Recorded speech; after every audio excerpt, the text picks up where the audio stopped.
ভালো শুরু পেয়েছিলেন সাব্বির, শামীম তো মন জয় করেছেন, যদিও শেষ হাসি মিরাজের সিলেটের। সাব্বির রহমান রুম্মান, যার প্রতি সবার চোখ, আজকে হয়তোবা তিনি ইনিংসটা আরেকটু ক্যারি করতে পারলেই ঢাকা ক্যাপিটালস জিতে যেতে পারত। সাব্বির বাসের সামনের সিটে বসে নিশ্চিত করেই আফসোস করছিলেন বটে। সালমান মির্জা পাকিস্তানের এই পেসার আলো ছড়াচ্ছেন বিপিএলে।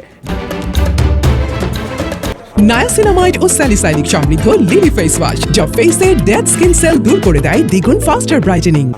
আজকের নায়ক নিশ্চিত করেই শামীম পাটোয়ারি। 43 বলে 81 রানের ইনিংস শুধু খেলেননি, শামীম পাটোয়ারি বুঝিয়েছেন তিনি কি করতে পারেন। মোহাম্মদ আমিরের শেষ ওভারে তো 26 রানই নিয়েছিলেন।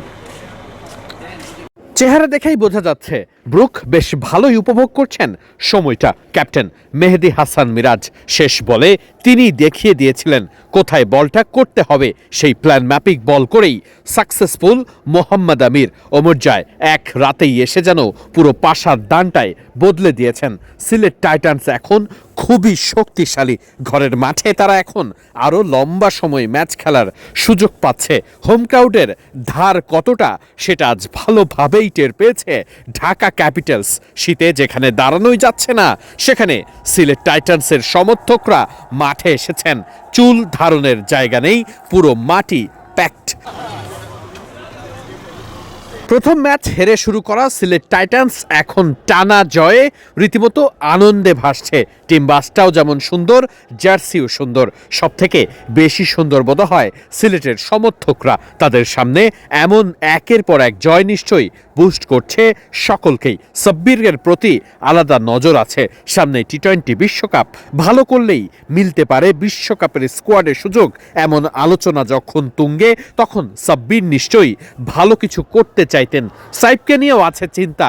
টপ অর্ডারের এই ব্যাটসম্যান ভালো একটা ফর্মে নেই। প্রতি ম্যাচেই ভালো শুরু করছেন তো আবার আউট হয়ে যাচ্ছেন। বিশ্বকাপের আগে সাইফের ফর্মে ফেরাটা খুবই জরুরি।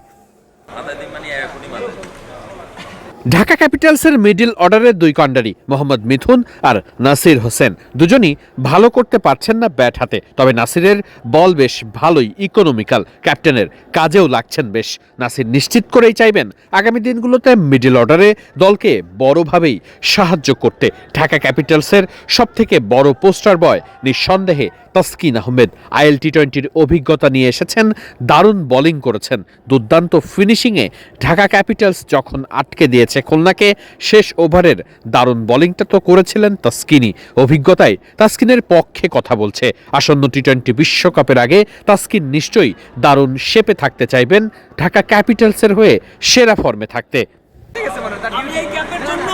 সমর্থকদের চোখ যখন দলের জয়ে, ঠিক একই সাথে বাংলাদেশ ক্রিকেট বোর্ড নির্বাচকদের চোখ ক্রিকেটারদের পারফরমেন্সে। সামনেই তো টি-20 বিশ্বকাপ, কেমন করছেন তারা।